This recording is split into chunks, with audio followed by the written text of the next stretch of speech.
Hello friends, welcome to my channel. आज के video में हम डिस्कस करेंगे उच्च रक्तचाप की एक दवा है टेल्मा एम करके, जिसमें टेल्मा साटन और एमलोडिपिन का कॉम्बिनेशन होता है। अलग अलग कंपनियां इसको मैन्युफैक्चर करती हैं, तो उसके बारे में जानेंगे। और इस वीडियो में ये भी जानेंगे कि ये कब लिया जाता है, क्यों लिया जाता है, कितना डोज इसका लिया जाता है, और इसको लेने के बाद क्या क्या साइड इफ़ेक्ट्स हो सकते हैं।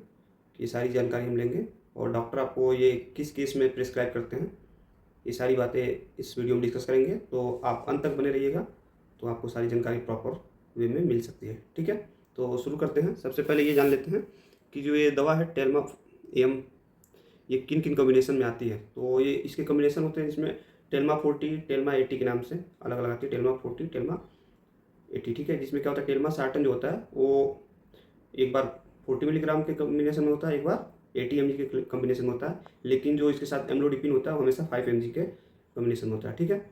दूसरी चीज़ ये कि ये डॉक्टर आपको प्रिस्क्राइब कब करते हैं। तो डॉक्टर आपको प्रिस्क्राइब तब करते हैं जब आपको चेस्ट में पेन हो रहा हो, एंजाइना की दिक्कत हो, स्ट्रोक हुआ हो, या फिर हार्ट अटैक आया हो, या फिर आपकी बीपी बहुत ज़्यादा हाई रहती हो। हाई मतलब कि केवल एक ऊंचा ना होना चाहिए, ज़्यादा ना होना चाहिए। जैसे कि सिस्टोलिक प्रेशर या डायस्टोलिक प्रेशर दोनों एक साथ अगर बढ़ा हो, उस केस में डॉक्टर आपको ये प्रिस्क्राइब करते हैं।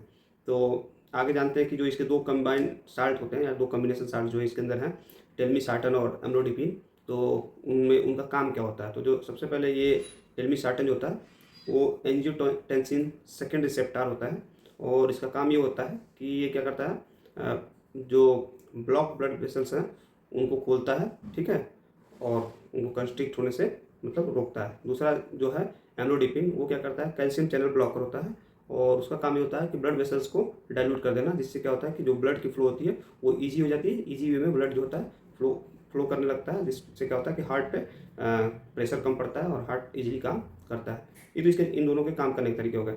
अब ये जान जाते हैं कि हम मतलब पहचानें कैसे कि नॉर्मल प्रेशर क्या होता है और हाइपरटेंसिव प्रेशर क्या होता है, या फिर हाई बीपी क्या होती है। तो जो नॉर्मल ब्लड प्रेशर होता है, जो एक जनरली माना गया है, वो होता है 120/80 mmHg, ठीक है, मिलीग्राम एसजी। उसके बाद अगर उसके ऊपर प्रेशर जाता है तो वो हाइपरटेंशन के कैटेगरी में आता है, जिसके अलग अलग रेंज होते हैं, वो हम यहाँ पे ऊपर लगा देंगे, आप देख लीजिएगा पूरी डिटेल में। दूसरी चीज़ ये है कि क्या ब्लड प्रेशर सब में एक समान होता है, मतलब 120/80 सब में होता है, तो ऐसा नहीं है। एज और उम्र के साथ जो होता है वो ये वेरी कर सकता है। अब आते हैं कि इसको हम दवा को लेते कब हैं। तो इस दवा को लेने का वही, जब आपके चेस्ट में पेन हो रहा हो, एंजाइना हो गया हो, स्ट्रोक का केस हो, या हार्ट अटैक हो, या हाई बीपी अगर मेंटेन रह रही है, तो डॉक्टर उस समय आपको ये दवा प्रिस्क्राइब करते हैं। अब इसकी जो डोजिंग होती है वो होती है कि आप इसको अगर एक बार अगर आपकी बीपी बहुत हाई आ रही है तो आपको 3 दिन के लिए डॉक्टर प्रिस्क्राइब करते हैं। उसके बाद अगर बीपी आपकी नॉर्मल होगी तो दवा बंद कर देना होता है।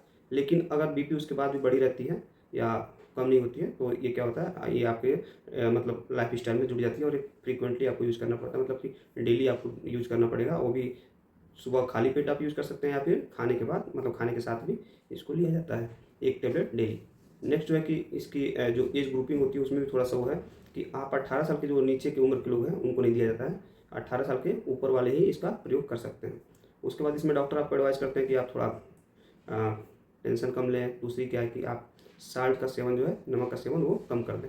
अब आती है कि जो इसका नेक्स्ट जो स्टेप है वो ये है कि इसका जो डोज होता है वो कहाँ डिपेंड करता है, मतलब किस पे डिपेंड करता है। तो ऐसा तो कुछ नहीं कि ये डोज इसका आपको डिपेंडिव बना दे या फिर हैबिट फार्मिंग कर दे, तो ऐसा कुछ नहीं है, हैबिट फार्मिंग नहीं होता है। और ये डोज जो होता है इसका कंडीशन पे भी और पेशेंट के एज पे भी डिपेंडेंट होता है कि पेशेंट का एज क्या है और पेशेंट का जो बॉडी रिस्पॉन्स कर रही है इस ड्रग को लेके, वो क्या रिस्पॉन्स कर रही है। तो 3 फैक्टर्स पर डिपेंड करता है, पेशेंट के बॉडी की रिस्पॉन्स और एज और फिर कंडीशन क्या है, उसके अकॉर्डिंग डॉक्टर जो है इसकी डोज जो है वेरी कर सकते हैं। ठीक है, थैंक यू।